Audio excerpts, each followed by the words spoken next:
Qué hermoso es poder tener este tiempo juntas, de poder juntas, poder alabar a Dios, poder meditar en su salvación. Y bueno, para mí es más precioso todavía porque no tengo la oportunidad de hacerlo con ustedes cada mes y por supuesto, bueno, cada domingo, cada semana que se pueden juntar, ¿no? Así que estoy muy contenta de poder estar acá, de poder verles, de poder escuchar quizás un poquito lo que van aprendiendo. Así que vamos a orar para poder tener este tiempo de seguir conociendo a nuestro incomparable Dios, para poder reflejarle, ¿no? Poder reflejarle a Él necesitamos hacer un cambio en nuestra mente de lo que nosotros entendemos o de lo que conocemos y realmente poder con la palabra de Dios renovar nuestro entendimiento y crecer en nuestra santificación de esta forma, ¿no? Es un tema muy precioso que hemos estado viendo ya, este es el segundo año, estudiar el carácter de Dios, la persona de Dios, y sé que ha sido como muy mínimo, ¿no? O sea, lo que podemos llegar a comprender de Él comparado a quién es Él realmente, ¿no? Que no sea por ahí solamente durante estos años poder meditar en el carácter de Dios, sino que sea cada día y hasta el día que Él venga a buscarnos, ¿no? Vamos a tener un tiempo para orar, para pedir la ayuda de Dios, para poder meditar en su palabra, pero también especial para poder ser transformadas por ella. Oramos juntas en esta tarde.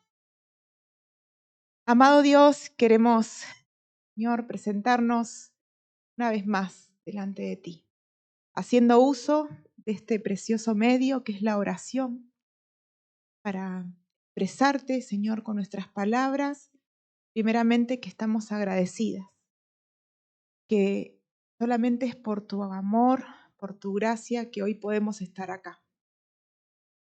Señor, gracias queremos darte porque, Señor, tú tienes un plan con nuestra vida, de manera personal, también como congregación. Queremos agradecerte porque nos has llamado para poder ser salvas, pero no solamente con el propósito de tener una actitud o un rol pasivo, sino poder estar involucradas, Señor, de forma activa en esa salvación que tú quieres extender a otros. Quieres darte a conocer a las personas a través de nuestra vida y necesitamos tu ayuda, Señor. Dios, queremos en este tiempo clamarte a ti para que tú nos ayudes a comprender, Señor, tus verdades que son tan profundas, Señor, que son tan enormes, Señor, y que nuestra mente es tan finita para comprender. Pero tú nos puedes ayudar a entender lo que hoy tú tienes para nosotras, lo que tú quieres hablar hoy a nuestra vida. Ruego, Señor, por nuestros pensamientos, ruego para que tú puedas anclar, Señor, nuestra mente a este tiempo y a este lugar. De manera que lo que quedó afuera, que lo que quedó atrás, Señor, no nos estorbe y que tampoco nos preocupe lo que va a pasar adelante, sino que podamos en este momento deleitarnos, Señor, en escuchar tu voz. Señor, no palabras humanas, sino entender que al abrir tu palabra, Señor, tú hablando a tu iglesia. Rogamos que nos ayudes a entender este atributo. Señor, que a veces cuando intentamos expresar en palabras qué significa que tú eres el Dios justo, Dios, no nos alcanza, Señor, para poder describir.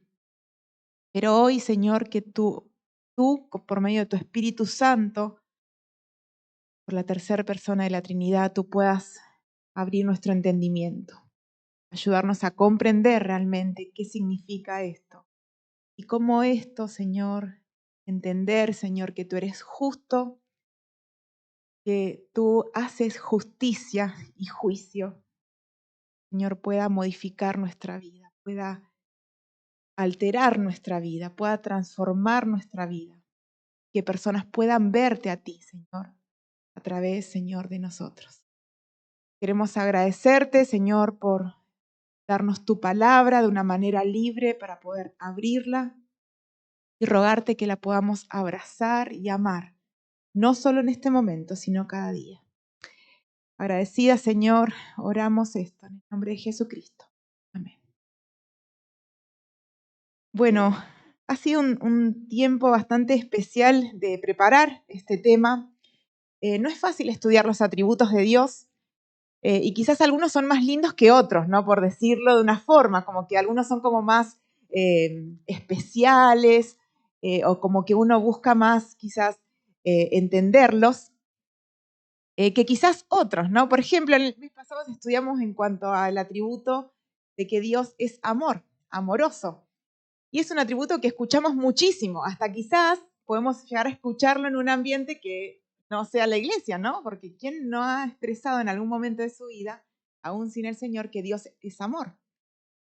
Pero quizás pensar o querer hablar y estudiar que Dios es justo es hasta un poquito incómodo, ¿no? Cuando pensamos en la sociedad en la que vivimos, en el mundo en el que vivimos, en donde las personas están sedientas de justicia. Nosotras, ¿no? No solamente no es la sociedad afuera, sino que el mundo, todas las personas estamos. Vivimos en un mundo en donde la justicia está a la orden del día y está en todo tipo de aspectos. Quizás cuando pensamos en la inseguridad, podemos pensar que la injusticia es algo que es lo que más se lo puede como describir, ¿no? Como a través de la inseguridad, cómo se ve la injusticia, ¿no? Donde de repente una persona abusa de otro, podemos ahí describir, ¿no es cierto?, la justicia y la necesidad de que alguien pueda proceder con justicia, ¿no?, ante esos actos. Pero cuando pensamos, por ejemplo, en ir a comprar, ¿no? Cuando estudiamos esto con las hermanas, les decía, si tuviese que pedirte hoy a vos que menciones algo que viviste por ahí en la semana que te haya parecido injusto. ¿Qué se te viene a la mente? A ver, todos empiezan a hacer sonrisita porque ya uno piensa, bueno, algo que hayas vivido que donde vos pudiste sentir que era algo injusto, que era algo que no estaba dando, o sea, con lo que pensás que merecías, ¿no? A ver, ¿qué se te ocurre? Vas a comprar, ¿no? Y de repente compras algo y te das cuenta que la persona que te vendió eso te lo vendió a un precio que no era el precio justo, ¿no?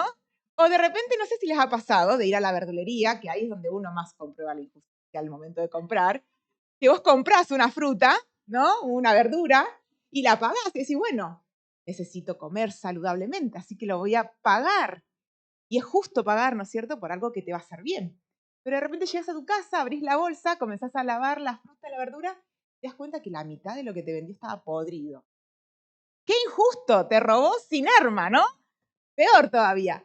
Así hay muchas cosas que suceden, ¿no? De repente estás haciendo una fila para pagar algo, para sacar un turno y alguien viene y se pone adelante y perdiste un turno porque alguien, o sea, de una forma muy sutil, te coló, digamos en argentino, ¿no? Ahora vivimos muchas cosas injustas, de cosas terribles, ¿cierto? Que no, o sea, si prendemos el noticiero podemos ahí ver cosas realmente tremendas, desde cosas cotidianas. Y la realidad es que vivimos en un mundo caído. Por ende, la justicia es algo que está ausente. Y queremos buscar justicia. Las personas buscan justicia, buscan tener, ¿no es cierto?, lo que creen merecer, creemos merecer. Pero la realidad es que solo hay un ser justo y uno solo que puede dar justicia. Y esa persona es Dios. Y qué precioso, hermanas, es saber que tenemos a un Dios justo, que tenemos a alguien a quien acudir, alguien que escucha nuestras palabras, nuestra oración, nuestro clamor, que conoce, ¿cierto? Nosotros hemos estudiado que Él conoce todo lo que vivimos, que es justo, que Él no hace vista ciega a la maldad y al pecado. Han estado memorizando, van a estar memorizando quizás este mes, si no han arrancado ya, el Salmo 119. Me gustaría que podamos leer ese pasaje. El Salmo 119 es uno de los tantos versículos que vamos a encontrar en donde habla puntualmente de este atributo de Dios. Es un atributo en donde nuestra alma puede hallar descanso. El Salmo 119, versículo 137, vamos a leer la porción. Ahí este salmo es uno de los, está ahí justo a la mitad de la Biblia, es uno de los salmos más largos. Tiene varias particularidades, ¿no? Porque quizás es un salmo que pareciera ser como muy reiterativo, ¿no? Que habla mucho de lo mismo. Y puntualmente, ¿de qué habla este salmo? A ver, de la palabra de Dios habla. Pero me encanta pensar en lo perfecto, ¿no es cierto?, que Dios nos ha dado ahí en su palabra. Y aunque habla de la palabra de Dios específicamente, acá hay una porción que toma el salmista para explicar y para explayarse en cuanto a este carácter de Dios, en cuanto a este atributo de Dios, esta perfección de Dios. Y dice el versículo 137, justo eres tú, oh Jehová, y rectos tus juicios. Versículo 38, vamos a leer hasta el 138, perdón, vamos a leer hasta el 144. Tus testimonios que has recomendado son rectos y muy fieles. Mi celo me ha consumido, porque mis enemigos se olvidaron de tus palabras. Sumamente pura es tu palabra, y la ama tu siervo. Pequeño soy yo y desechado, mas no me he olvidado de tus mandamientos. Tu justicia es justicia eterna, y tu ley la verdad. Aflicción y angustia se han apoderado de mí, mas tus mandamientos fueron mi delicia. Justicia eterna son tus testimonios. Dame entendimiento y viviré.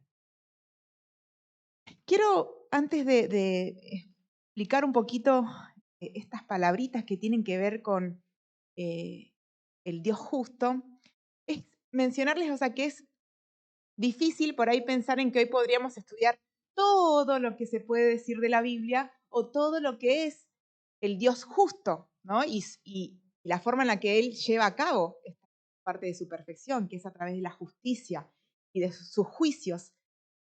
Y que quizás sea solo un destello de lo que podríamos llegar a encontrar, porque cuando leemos la Biblia, está casi desde el principio hasta el final, ¿no? O sea, podemos encontrar cómo Dios se revela a través de este atributo, de esta perfección.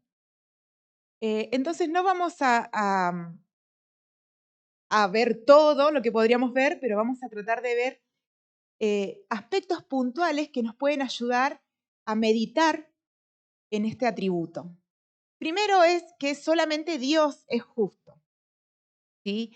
Ahí en Génesis, capítulo 18, versículo del 16 al 33, está la historia en donde Dios le revela a Abraham que él iba a destruir la ciudad de Sodoma y Gomorra, como el Dios justo.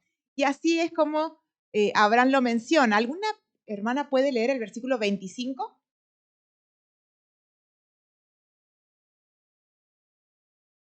Génesis 18, versículo 25.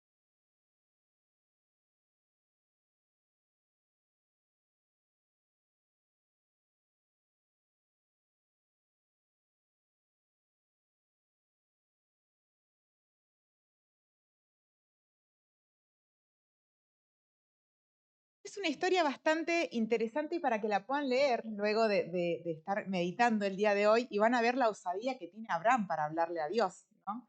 No sé si recuerdan el contexto, pero Dios le dice que iba a destruir las ciudades de Sodoma y Gomorra y ahí Abraham como que intercede, ¿no es cierto?, por ellos. ¿Cómo vas a hacer eso? La forma en la que Abraham se dirige a Dios y luego termina diciendo, el juez de toda la tierra. Es como algo tan llamativo que Abraham estaba muy consciente de que Dios era el juez justo. Pero aún así, él una y otra vez te dice, no puedes, si eres un Dios justo, destruir al impío con el justo, decía, ¿no? Con el hombre justo. Y van a poder leer ahí esa historia luego, pero solo quiero por ahí sacar de esta porción esa expresión de Abraham donde dice que él es el juez ¿de qué? De toda la tierra. Las voy a ir haciendo, porque si no se van a dormir, pero voy haciendo preguntas. El juez de toda la tierra. Dios es el juez justo y no es solamente el juez de los cristianos. No es el juez al que va a dar cuenta los hijos de Dios. Es el juez al que toda criatura, toda persona, toda la tierra va a dar cuenta un día. Y Él juzga en este momento también a toda la tierra, aunque podemos pensar que Él pareciera ser que no tiene la forma de intervenir ante la injusticia. Pero eso no es así. Eso no es así. La historia nos deja ver que Él ha obrado. No obra como nosotros, ¿no es cierto? Porque nosotros somos hombres caídos, seres caídos, y no podemos comprender toda su perfección, ¿no? Pero esto es lo primero que tenemos que entender, que Él es el único ser justo y que Él es el juez de toda la tierra. Aunque por ahí podamos llegar a creer que no, Él es el juez de toda la tierra. Él va a juzgar a todo ser humano y lo va a hacer de una manera justa. ¿Basado en qué? Ahí leímos el Salmo. Tus testimonios que has recomendado son rectos. Son rectos. Dice ahí,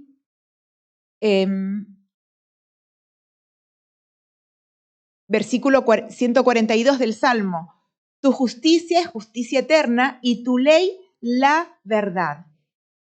Lo segundo que tenemos que pensar cuando hablamos del Dios justo, que es el juez justo de toda la tierra, es que Él tiene una ley justa y una ley perfecta, porque todo juez necesita tener algo en que fundamentar su juicio, ¿no? Nosotros podemos entender porque es algo que está establecido casi en todas las naciones. Nosotros también, como ciudadanos argentinos, tenemos jueces y tenemos una ley que los jueces utilizan para poder ellos determinar qué está bien y qué está mal. Ahora, Dios es el único ser que tiene la capacidad de discernir entre lo perfecto, perfectamente entre lo bueno y lo malo. ¿Sí? Perfectamente lo puede hacer Él. ¿Y basado en qué? O sea, ¿cómo podemos saber qué es bueno y qué es malo? Basado en su ley. La palabra de Dios nos revela cómo son esos juicios de Dios. ¿Sí? Y Él los lleva a cabo, como Él los va a llevar a cabo también. Hay en Deuteronomio, solo me puse 2 versículos, Deuteronomio, capítulo 4, versículo 8, dice así: ¿y qué nación grande hay que tenga estatutos y juicios justos como es toda esta ley que pongo hoy delante de vosotros? ¿Qué nación grande? Imagínense en esto, hermanas. Nosotros tenemos la ley más perfecta que pueda existir. Ustedes ya habrán escuchado quizás semanas anteriores, creo que incluso esta semana estuvieron terminando de aprobar otra nueva ley, ¿no? La ley de bases. No conozco mucho todos los detalles de esas cuestiones, pero pareciera ser como que cada vez que asume un nuevo presidente es como que las leyes van cambiando, ¿no? Y el cambio que hacen, aunque ellos nos quieran hacer creer que es en función de nuestro beneficio, los cambios los hacen en función a sus conveniencias, a su perspectiva de lo que está bien, de lo que está mal, y a sus beneficios, ¿no? Conveniencias, beneficios de la persona que quiere colocar la ley. Dios no hace eso así. Su ley es perfecta, Él la ha declarado y no la cambia. Es la misma. Dice que su palabra es eterna y nada de lo que está en ella escrita va a ser omitido, y mucho menos en el día del juicio. Lo que Él dijo que es malo va a seguir siendo malo de acá a 100 años más adelante. No cambia. Dios dice lo que está bien y lo que está mal. Y lo que Él ya dijo en su palabra, eso es, esta es su ley. Lo que es bueno, lo que es malo. Entonces, esto es lo que Él utiliza para poder determinar sus juicios, para poder declarar sus juicios. Su palabra es justa y dice, ¿qué nación grande hay que tenga estatutos y juicios justos como es toda esta ley? Hermanas, nosotras no estamos a la merced de los juicios de Dios sin entender o sin poder conocer la ley de Dios. Por eso hay tanto hincapié de que necesitamos gastar tiempo con su palabra. Dice Romanos 7:12, yo les puse las citas ahí. Romanos 7:12 dice, de manera que la ley, a la verdad, eso dice Romanos, Nuevo Testamento, es santa y el mandamiento santo, justo y bueno. Esta es la ley que tenemos nosotros. Esta es la ley que va a usar el juez justo, el único juez justo. Entonces, ahí podemos ver que este Dios justo, que tiene una ley justa, va a ejercitar la justicia justa, una justicia perfecta.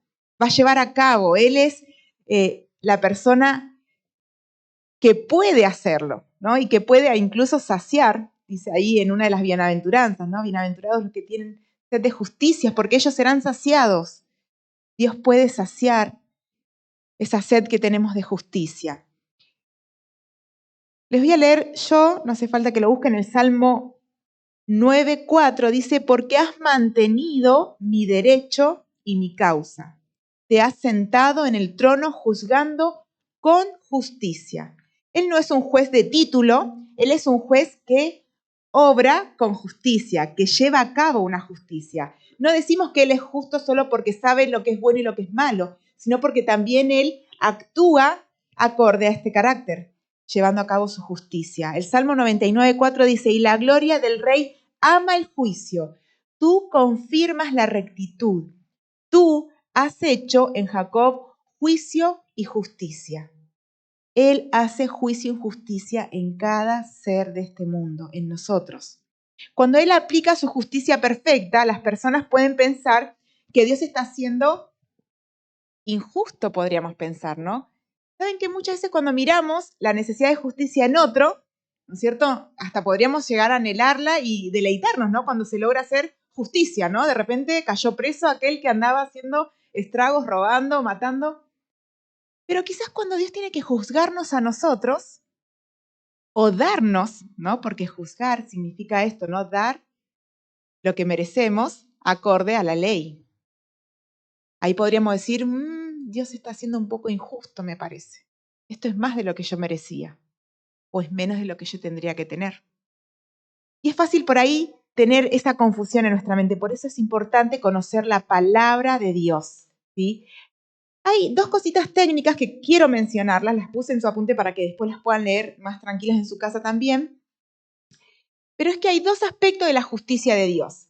La justicia rectoral, o sea que Dios tiene el carácter recto, ¿no? La rectitud de Dios como gobernador, legislador y juez moral del mundo, ¿sí?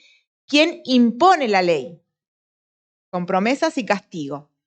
Nosotros acá en Argentina, no sé cómo será en otros lugares, pero tenemos tres poderes que son los que de repente gobiernan todo el país. El poder ejecutivo, el poder legislativo y el poder judicial. O sea, cada cual tiene un rol y no debería interponerse uno con el otro. Que no sucede eso, ¿no? Porque por medio de la coiman ahí como que se van acomodando, bueno, vos dame esto, yo te doy esto otro, todo mal. Pero Dios es nuestro, Él es el que tiene el poder ejecutivo, el poder legislativo y el poder judicial. Él es todo, ¿sí? Pero en este aspecto de la justicia rectoral es que Él es el gobernador. Él es la persona que va a llevar a cabo esa justicia. Después está la justicia distributiva, que lo puse ahí en el segundo puntito, de estos dos aspectos, y es que Él ejecuta. Él la imparte, Él imparte su ley, Él imparte su justicia y también es el que la distribuye. ¿Qué quiere decir? El que está encargado de dar recompensa y castigo, ¿no? Acorde a esa ley. Han visto que la palabra de Dios está llena de promesas. Y qué lindo es leer las promesas de Dios, ¿no? Qué hermoso, es como que alienta nuestro corazón a poder obedecerle. Pero también tenemos que entender que en medio de esas promesas están las promesas en donde Dios dice que Él va a castigar a aquel que no obedece. Y eso no lo dice solo como una amenaza, como a veces podemos hacer las mamás, ¿no? Si no te comes toda la comida, no vas a tener, no sé, ningún postre, no vas a ver, y después nos olvidamos y ya pasó, ¿no? Bueno, a veces pensamos que Dios puede llegar a ser así, pero Dios no es así. Lo que Él dice que va a hacer, Él lo va a hacer, porque Él es el juez justo. Y así, en esa parte de la justicia distributiva, está la justicia, distributiva es que Él reparte, y después está la retributiva, es donde Dios castiga por la desobediencia a su ley, y la justicia remunerativa, en donde Dios recompensa por la obediencia a su ley, a su palabra. Él da conforme a lo que hacemos, ¿no es cierto? Porque eso es lo que nos habla de justicia. Vamos a hablar un poquito del juicio de Dios, ¿sí? Ahí como lo describe un poco el Salmo. Dice, los juicios de Dios, yo quise describir ahí en 4 puntitos cómo son los juicios de Dios, ¿sí?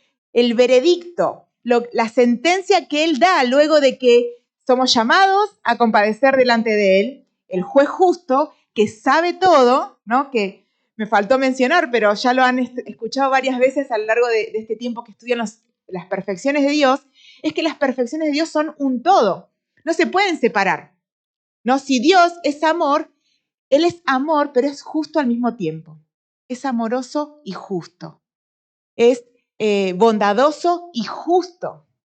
No, Él no se saca uno y se pone otro. Es todo junto. Y cada una de sus perfecciones actúan en conformidad. Entonces, nos cuesta por ahí entender este aspecto, ¿no? Porque Él no es como nosotros. Pero vamos a ver algunos aspectos del juicio de Dios, ¿sí? De cómo Él llega a su veredicto. Los juicios de Dios son equitativos. Equitativos. No son caprichosos y son imparciales. O sea, Él lo que dijo que va a hacer al pecador, lo va a hacer sin importar quién sea esa persona. Quizás nosotros hacemos excepción de personas, ¿no es cierto? A veces hasta se puede ver en la propia familia, ¿sí? A veces lo podemos ver en la sociedad con quien nos vinculamos, y tristemente hasta en la propia iglesia se puede ver, ¿no? Donde nosotros como que seleccionamos, ¿no? Y acorde a lo que vemos, a lo que pensamos, a nuestro juicio, Él es imparcial, Él es equitativo. Él no tiene preferencia por unos y a otros los trata de una forma distinta. No, Él va a ser igual. Igual, y lo que va a utilizar para juzgar a las personas es su palabra. Es su palabra. Eso nos habla de un carácter y de un Dios justo. Lo segundo que quiero que pensemos en cuanto al juicio justo de Dios es que Dios retribuye a cada uno conforme a lo que merece en esta vida o en la venidera. Dios retribuye a cada uno conforme a lo que merece. Me faltó la coma ahí. En esta vida o en la venidera. Quizás podemos pensar que Dios se olvidó, ¿no? De algunas injusticias, o que de repente no me está obrando de una forma conmigo y no lo está haciendo con aquel que ha sido también injusto. Dios no olvida. Dios es el juez justo. Él conoce todo. Estudiamos el año pasado, Él es omnisciente. Él es omnipresente. Nosotras no sabemos todo. Nosotras no estamos en todo lugar, pero Él sí. Él sabe todo. Él conoce todo, Él está en todo lugar. Por eso podemos tener la certeza que Él va a dar un juicio justo. Pero quizás no en esta vida, quizás llegue el juicio en la venidera. Entonces, debemos confiar en este Dios justo. Lo tercero es, Dios no juzga a nadie emocionalmente. Un aspecto de la justicia de Dios está muy relacionado con la ira, ¿no? Recién cantábamos una canción y a veces pienso en lo que cantamos, en las letras de las canciones, y es como, pareciera ser como, pienso, ¿no es cierto?, si alguna persona del mundo escuchara que cantamos en cuanto a la ira de Dios y alabamos la ira de Dios, porque entendemos, ¿no es cierto?, qué ha hecho este Dios justo. Pero la ira de Dios no es igual que la ira nuestra. No es un acto emocional, ¿no? Y un acto, por supuesto, o sea, no solo emocional, sino impulsivo, como el nuestro, ¿no? No, el de Dios, la ira de Dios es una ira santa, una ira justa, una ira perfecta. Entonces Dios no juzga a nadie emocionalmente, según cómo se levantó en el día o según lo que le pareció, no. Él lo hace conforme a su verdad y a su palabra. Dios, el cuarto, el último, Dios no pasa por alto la injusticia de los hombres. Y esto es importante y sé que lo sabemos, pero a veces como que no queremos hablar de eso. Y tampoco queremos compartir en cuanto a esto. Dios no pasa por alto la injusticia de los hombres. Dios no pasa por alto la injusticia de los hombres, sin excepción de personas. Dios está en oposición absoluta y fundamental al pecado. Lo vimos cuando estudiamos en cuanto a su santidad. Él no hace concesión con el pecado. Él aborrece el pecado, ¿cierto? Y por ende no puede tener relación de ninguna manera con el pecado. Él va a condenar el pecado. Él va a condenar el pecado. De modo que debe juzgarlo y castigarlo. Ahí está el pasaje de Romanos, que lo vamos a leer después, más adelante, de una manera específica. Pero bueno, ahí le mencioné lo de la ira justa de Dios, ¿sí? La ira es la provocación repentina de un disgusto resentido, ¿sí? Es esa actitud, ¿no? que uno puede tener, o que tiene Dios puntualmente, hacia el pecado. Que puede ser, la ira puede ser una reacción que está causada por una herida o un insulto. ¿Sí? Quizás no es algo físico, sino es algo abstracto. Ira justa causada o provocada por la injusticia o la depravación. ¿Sí? Ahí el Salmo 7 dice que Dios está airado contra el impío todos los días de su vida. No es que Dios hoy se levantó más bueno y entonces dejó pasar. No, Dios de ninguna manera hace concesión con el pecado. Y Él está airado. Él está airado contra el impío. Pero recuerden, su ira no es como nosotros quizás concebimos la ira, ¿no? Nosotros pensamos en la ira y pensamos en una persona como que está matando a todo. Diría uno de los discípulos del Señor, Señor, envía fuego del cielo y consúmelo, ¿no? A veces pensamos así. Bueno, Dios no es así. Estamos estudiando el Salmo 103. Misericordioso y clemente es Jehová, lento para la ira y grande en misericordia. Hermanas, ¿qué sucedería si Dios no fuese paciente? Él es justo, por supuesto, Él no hace concesión con mi pecado. Pero ¿qué sucedería si Él no fuera paciente? No tendríamos ni un segundo de vida. Porque nuestro ser está constantemente pecando. Si no es con nuestra mente, con nuestros pensamientos, con nuestras motivaciones, con nuestras intenciones, ni hablar los que ejecutamos, ¿no es cierto? ¿Quién puede decir delante de Dios, Señor, yo soy libre del pecado? Dice que el pecado, la paga del pecado es ¿qué? Y cuando Dios dice eso, no lo dice para amenazarnos. Él está afirmando algo que es así. La paga del pecado es muerte, hermana. Si Dios tuviese que darme a mí lo que merezco, tendría que haberme matado, no sé, no tendría vida. Pero Él es paciente, es distinto a pensar que Él es injusto. Él es paciente y misericordioso, que van a estudiarlo el siguiente mes, que está muy relacionado, la misericordia y la gracia de Dios con la justicia de Dios. Cuando leemos, y quería mencionarlo, puse ahí como solamente para hacer alusión, porque no se puede explayar todo, pero quería hacer alusión, porque cuando leemos en la Biblia, muchas veces, más en los Salmos, se habla del hombre justo. ¿Quién sería el hombre justo? Si todos somos injustos, si todos somos impíos delante de Dios, ¿quién puede decir que es justo, no? David muchas veces hizo esta declaración. Es aquel que vive según la ley de Dios y en temor de Dios. Este es el sentido que se le da al hombre justo en la Biblia, aquel que está viviendo según la ley de Dios y en temor de Dios. Pero no es una declaración de un Dios, de un hombre justo capaz de poder estar delante de Dios sin pecado. No está haciendo alusión a eso. No existe, no hay una persona así. Y lo podemos ver ahí cuando puse en el renglón de abajo el hombre injusto. ¿Quién recién estuvo leyendo Mimi también el pasaje de Romanos 3? Pero ¿quién no ha utilizado este versículo para poder hablar a la persona sin Dios de la necesidad del Salvador? Romanos 3, 10. A ver, ¿quién lo sabe de memoria? Podemos abrir igual nuestra Biblia ahí para poder leer los otros versículos. Romanos 3, 10. No hay justo ni aún uno. Pablo lo decía. No hay justo ni aún uno. No hay quien haga lo bueno. Vamos a leer para ver las otras formas en las que describe acá el autor la condición del hombre. Toma este pasaje de un salmo también, ¿no es cierto? Acá el Salmo 14, para poder explicar la condición del hombre. Dice, no hay justo ni aun uno, no hay quien entienda, no hay quien busque a Dios. Todos se desviaron, a unas se hicieron inútiles. Miren esto, dice, no hay quien haga lo bueno, no hay ni siquiera uno. Eso no le cabe al perdido. Eso nos cabe a nosotras, hermanas. Esto lo decía Pablo, le decía a la iglesia de Roma.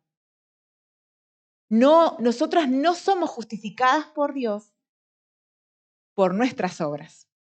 Somos justificadas por Dios por la obra de Cristo. Y ahí vamos a pasar esta parte que Mimi recién nos compartía esos versículos que están, algunos de ellos están acá mencionados abajo. Puse solo las citas porque no podemos abarcar todo, pero Dios, por su gracia, nos ha dado una salvación justa. No una salvación barata, ¿no? Y ahí es importante que nosotros temamos a Dios. Su salvación ha sido una salvación justa. Para Él otorgarnos la salvación, Él pagó todos y cada uno de nuestros pecados. De otra manera jamás podríamos tenerlo, porque Él es un Dios justo, es un juez justo que sigue la ley misma que Él ha dado. Y el hombre que pecare ciertamente morirá. No merecemos la vida. No merecemos la vida acá ni la vida eterna. Merecemos el castigo eterno. Pero Dios nos ha dado por gracia una salvación justa, que no es que no costó nada. O una salvación de coima, ¿no? Bueno, le di algo. No, es una salvación justa en donde fue consumado completamente la ira de Dios en la cruz de Cristo. Por eso cantamos de la ira de Dios. Porque en esa cruz, cuando el Señor Jesús dijo, Padre mío, ¿por qué me has desamparado? Dios veía en su Hijo Jesucristo nuestro pecado. Y solo por eso es que hoy yo puedo disfrutar y celebrar esa salvación justa. Esa salvación que nos fue otorgada con un justo pago que fue dado. Solo puedo mencionar algunos versículos por cuestión de tiempo para poder llegar a la conclusión. Primera de Pedro 3:18, hay muchos versículos, yo les mencioné solo algunos, pero no podemos detenernos a hablar solo de la salvación para poder abarcar un poquito más este atributo. Primera de Pedro 3:18 dice, porque también Cristo padeció una sola vez por los pecados, el justo por los injustos, para llevarnos a Dios, siendo a la verdad muerto en la carne, pero vivificado en espíritu. El justo por los injustos. Ahí yo les puse varios versículos más, ¿sí? Para que puedan leerlo. Si pueden tomarse el tiempo, si tienen grupitos, si quieren tener tarea, Romanos capítulo 2 en adelante hasta el 3, lean esos pasajes. Describe y habla ahí puntualmente de cómo se ha llevado a cabo esa justicia, cómo era nuestra condición. La cruz, les puse ahí la frase, nos revela cuán severo es el juicio de Dios. Si vos pensás que Dios es injusto, si vos pensás que Dios está haciendo vista ciega, mira la cruz del Calvario. Mirá la cruz del Calvario.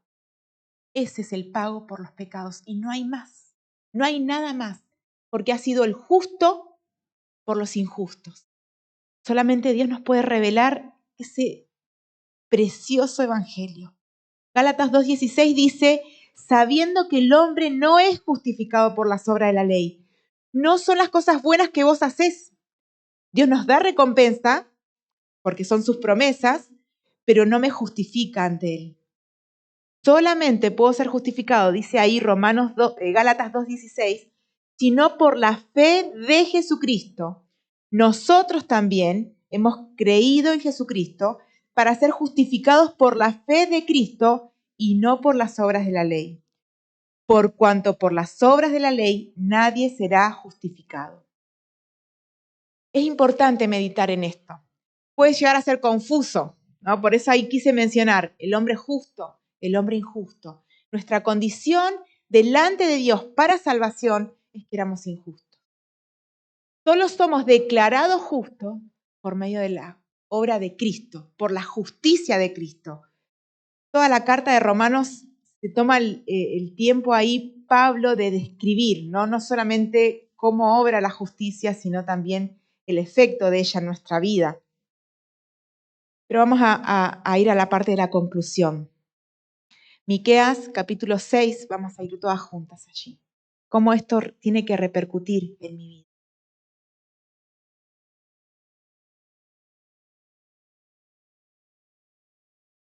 Miqueas es uno de los profetas menores, está ahí medio escondidito.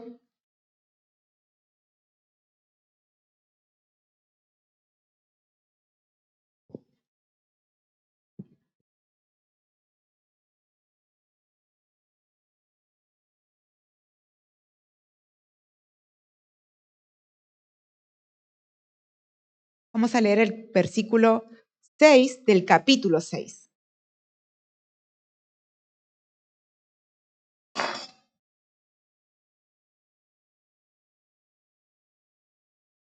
¿Todos lo tienen? Dice, ¿con qué me presentaré ante Jehová y adoraré al Dios Altísimo? ¿Me presentaré ante él con holocaustos, con becerros de un año?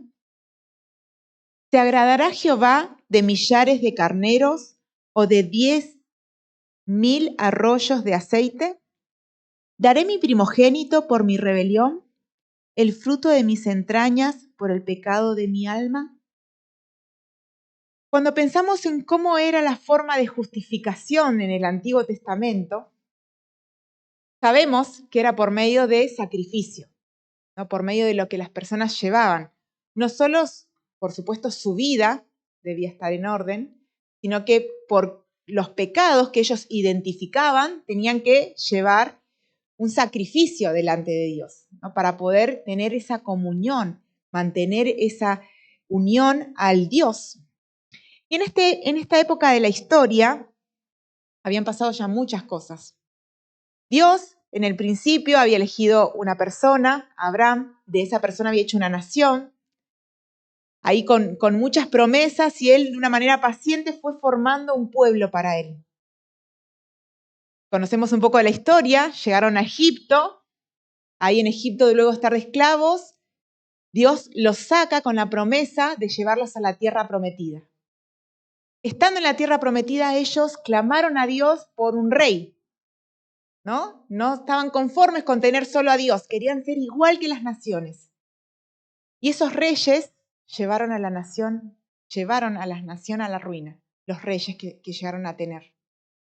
Y vino disciplina de parte de Dios por causa de la desobediencia del pueblo, ¿no? Desobediencia de cada individuo, pero también de la nación. ¿Y qué sucedió en la historia?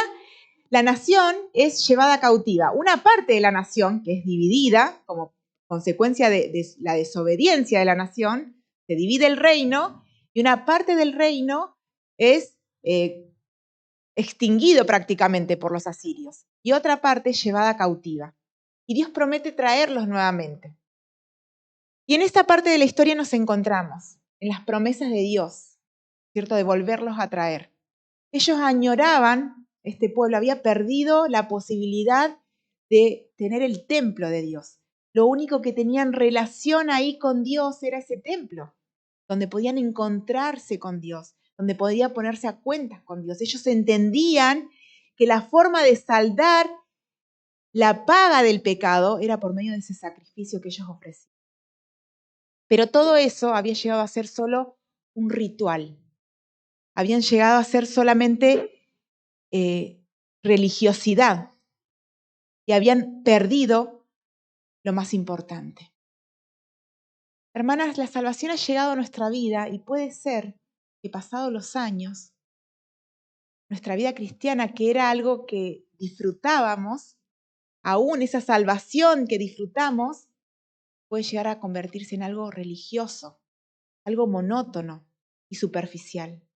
Y solo hacer cosas superficiales para la vista, ¿no? Y quizás no con una intención completa de mantener una apariencia, sino hasta mecánico, ¿no? Me levanto, me siento, agarro la Biblia. Pero Dios no quiere algo exterior, no quiere religiosidad. Dios no nos salvó y no nos declaró justos para que nosotros vivamos una vida religiosa. Y ahí está el versículo que quiero que hoy meditemos. Dice el versículo 8. Hombre, Él, Dios, te ha declarado lo que es bueno. ¿Y qué pide Jehová de ti? Solamente hacer justicia y amar misericordia y humillarte ante tu Dios. Si vos has sido redimida por la gracia de Dios, yo sé que hoy vos podés entender lo que es la justicia de Dios.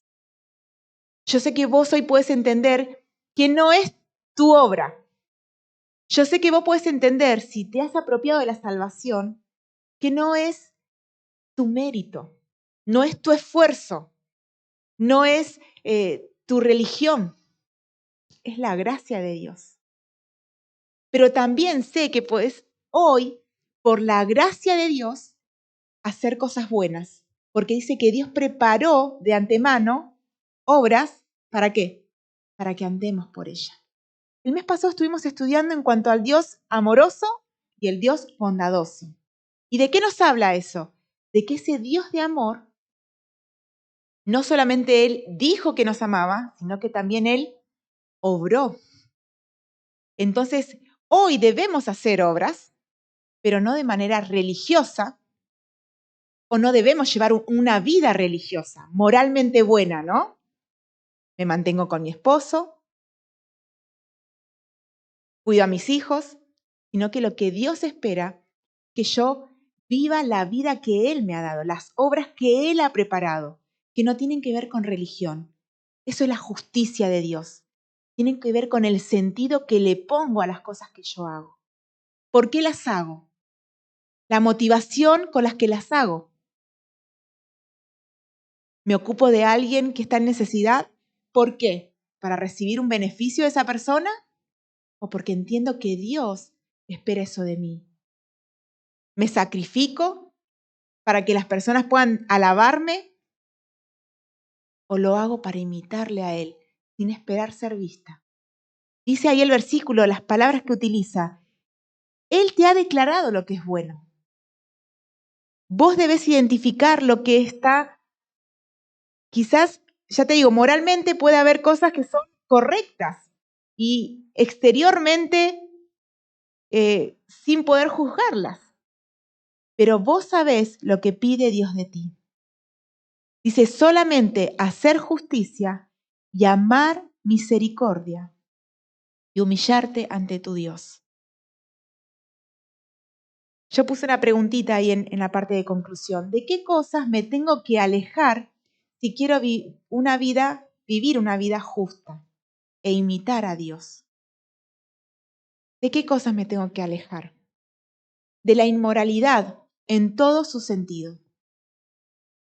De la inmoralidad en todos sus sentidos. A veces puede ser que haya una práctica apropiada, pero en mi corazón no estoy haciendo lo correcto. Puede ser que estés con tu esposo, pero no lo estás amando. ¿Me explico? Puede ser que en tu corazón vos estés adorando al hombre que quisieras que él sea, o anhelando que él sea ese ídolo que vos te creaste. Entonces, exteriormente puede ser que no haya pecado, pero amar justicias ahí lo que yo les decía, tener una vida lejos de la inmoralidad, habla de eso, de amar a ese hombre que Dios te ha dado como tu esposo. Si Dios no te ha dado un esposo, la inmoralidad puede ser también vos estar creando una relación, un vínculo con alguien que no es tu esposo, porque eso es exclusivo para el matrimonio.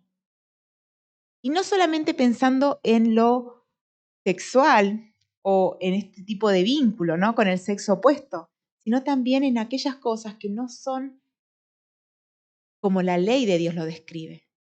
Cuando yo le llamo bueno a aquello que Dios dice que es malo. Y de repente comienzo a permitir cosas en mi vida porque creo que el tiempo pasó y que la ley tendría que renovarse, ¿no? Tendría que levantarse alguien que cambie la ley y ponga una nueva ley de bases. Y pensamos que ahora se permiten cosas. Bueno, antes, el pudor y la modestia fue como extendiéndose, ¿no? Antes el pudor y modestia era vestirse de tal forma. Ahora ya puedo acceder a otras cosas, porque los tiempos cambian. Cuidado, hermanas, cuiden el corazón, porque puedo estar vestida de una forma decorosa y con recato, pero en mi corazón constantemente estar maquinando, querer atraer a los hombres hacia mí. Y a veces hasta a las mujeres, ¿no? Porque me gusta que me digan que me veo bien. Entonces pensar qué es lo inmoralmente incorrecto. En todos los sentidos, examinarte y alejarte de eso. Porque a veces pensamos que podemos ir haciendo pequeñas concesiones y que no va a afectar mi vida.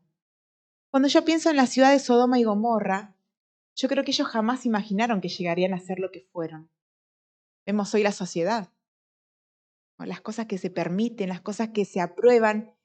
A mí me sorprende ver personas defendiendo de una manera libre así el homosexualismo y años anteriores, no soy tan grande, pero ya tengo mis años, era algo que no se hablaba así. Mucho menos se defendía, mucho menos iba a sacar una pancarta en la calle. Pero miren la degradación de la persona. Eso puede entrar a tu vida. Tenés que examinar qué cosas inmorales estás permitiendo en tu vida. En todos los sentidos. La honestidad, las mentiras que puedes llegar a estar permitiendo. Otro aspecto es la arrogancia, el orgullo, el egoísmo, el egocentrismo. Lo puse como esos pecados, están ahí, ¿no? Ahí los ve. Me puedo parar acá y de repente podría parecer que soy una cristiana perfecta. Pero no me vengan a decir algo que yo hice mal porque no lo voy a aceptar.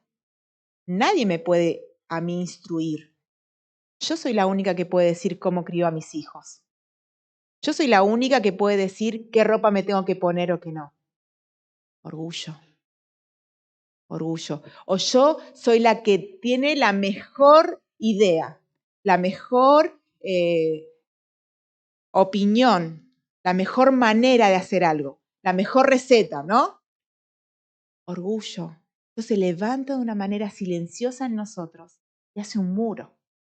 Puedo venir a la iglesia años tras años, pero llevar una vida que no concuerda con lo que Dios me declaró. Él me dijo que yo era justa. Yo debo vivir de una manera justa. Y eso habla desde mi interior hacia afuera, no una religión, como le pasó al pueblo, ¿no? Que solo deseaban la religión, llevar el sacrificio. Dios no quiere eso, hermanas. Dios quiere un corazón que realmente tenga compasión por el perdido.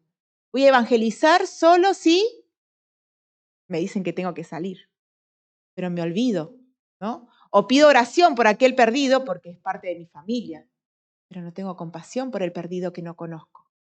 Ni me preparo para poder compartir el evangelio. Seguíamos con los pecados ahí silenciosos, la arrogancia, el orgullo, el egoísmo. Solamente pienso en mí, después en mí y después en los míos, ¿no? Porque también ellos me afectan a mí, entonces también tengo que pensar en los míos. Egoísmo, egocentrismo, ¿no? Si me saludan, si me visitan, si y el complejo de oveja, ¿no? Todo pasa por mí. Egocentrismo a veces es muy sutil. Pues decir, no. Y esto es algo que vos necesitas examinarlo vos dentro tuyo, porque nadie lo puede ver. Nadie lo puede ver.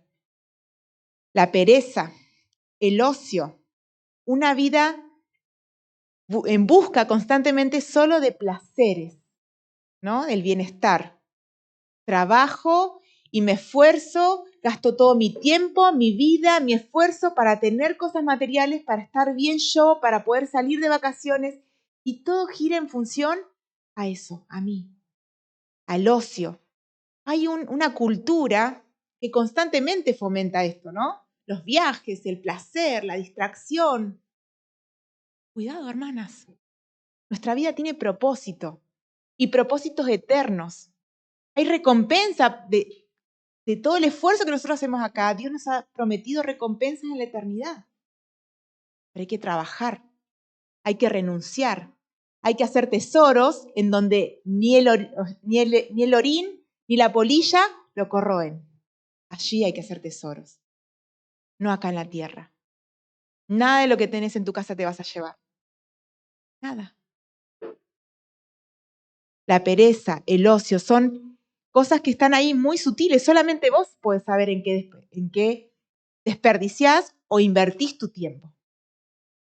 ¿No? A veces uno por mantener quizás una imagen hace cosas como rituales, ¿no? Pero vos debes examinarte si estás aprovechando bien el tiempo o lo estás despilfarrando. Cuidado, hermanas.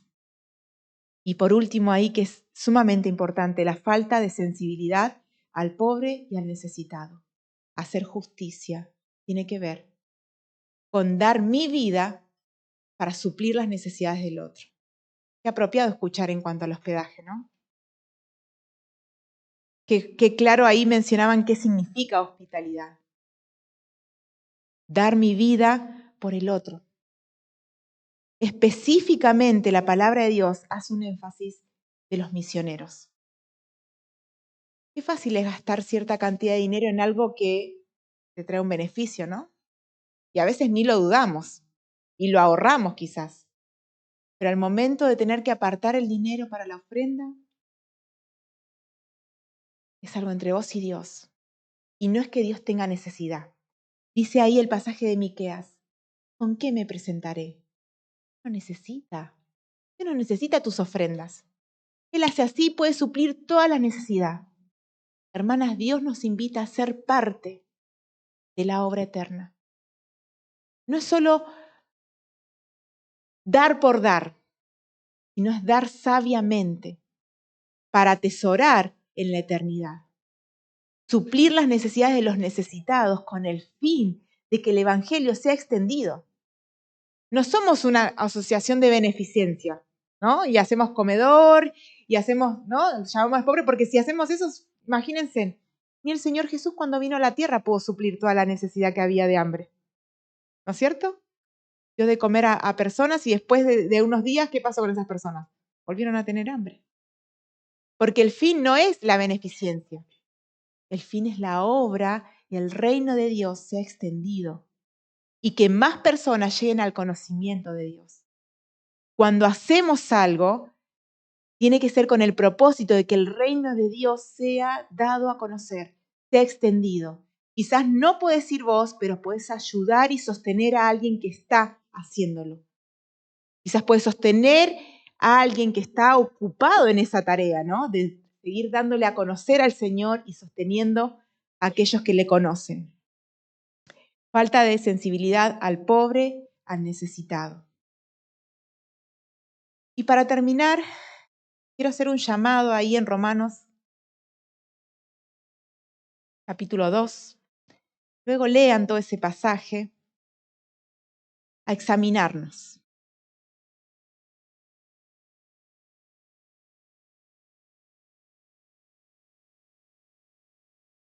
Es un pasaje que habla puntualmente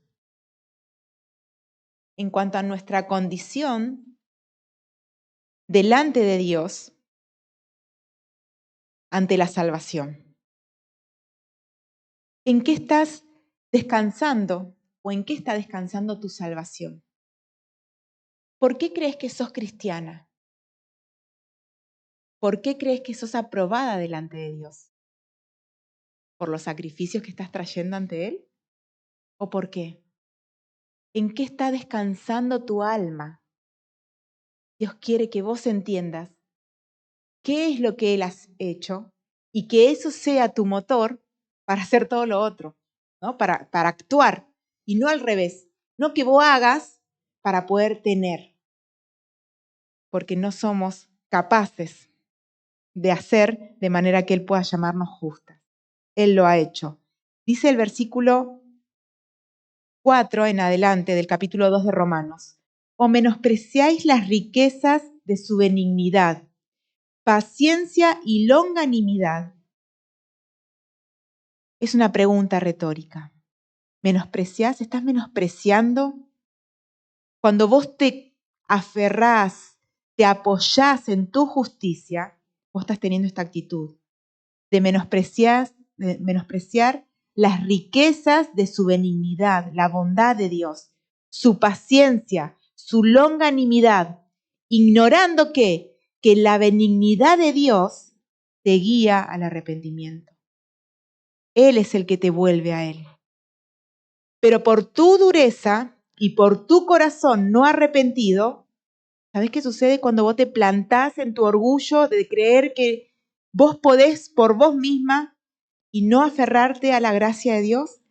Dice, atesorás para ti mismo ira para el día de la ira y de la revelación del justo juicio de Dios, el cual, en ese justo juicio de Dios, Él pagará a cada uno conforme a sus obras.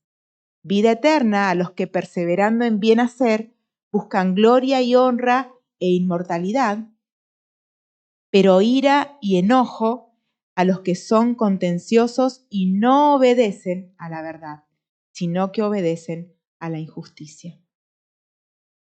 Vamos a terminar orando, hermanas.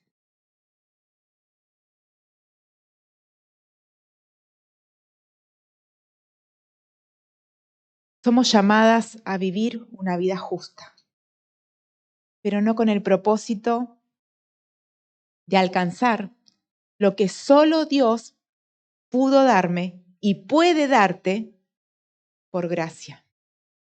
Somos llamadas a vivir una vida justa, pero una vida que confía plenamente en esa obra suficiente de la cruz del Calvario.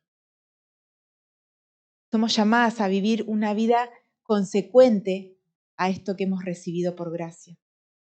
Él me ha dado todo, ya no necesito nada. Todo lo que hoy hago es para que otros puedan conocerle a Él. El propósito de vivir una vida justa no es tu gloria. El propósito de vivir una vida justa es que otros le conozcan. Terminamos orando.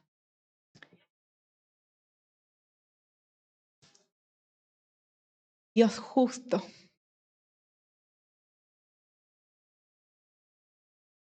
¿cómo poder estar delante de ti si no es por la obra de Cristo? ¿Cómo no agradecer inmensa gracia? Gracias, Señor. Gracias, Dios, por tu perfecto sacrificio allí en la cruz del Calvario. Gracias por esa declaración de justa, justo. Así tú nos has llamado. Solo por gracia, no por mérito. Pero como hemos escuchado y aprendido una y otra vez, tú nos salvaste para buenas obras. Nos salvaste para que vivamos, Señor, lo que tú eres. Eres un Dios bueno, un Dios de misericordia, un Dios de justicia. Y clamamos hoy, Señor, para que tú puedas abrir nuestro entendimiento, para que tú puedas abrir nuestros ojos y mostrarnos de una manera clara, Señor, en qué áreas, en qué aspectos, Señor, estamos dando lugar al pecado, de manera que la justicia tuya no se revele. Señor, ruego por nuestras vidas. Ruego por cada una de las hermanas que hoy estamos reunidas aquí. Señor, para que podamos ser personas humildes, ser personas sensibles, que nos ayudes a despojarnos, Señor, del orgullo, de la arrogancia, que a veces son enfermedades silenciosas, que años tras años nos van consumiendo, Señor. Y podemos tener años, Dios, de estar aquí en tu casa, pero con un corazón duro, con un corazón cerrado a ti. Y es por eso que ruego en esta tarde, Señor, para que tú no nos permitas avanzar en la carrera cristiana sin que tú nos humilles, nos quebrantes, Señor, y también nos restaures. Gracias, Dios, porque eres un Dios justo. Eres un Dios que ve todo y que actúa conforme a lo que su palabra dice. Cumples tu palabra. Haces lo que dices que vas a hacer. Y podemos ampararnos en ella. Gracias por este precioso tiempo, Señor. Y ruego que al salir de aquí, Señor, tú nos ayudes a poder obedecer lo que tú has estado demandando de nosotros. Bendice, Señor, los corazones y que tu palabra pueda dar fruto. En nombre de Jesucristo oramos esto.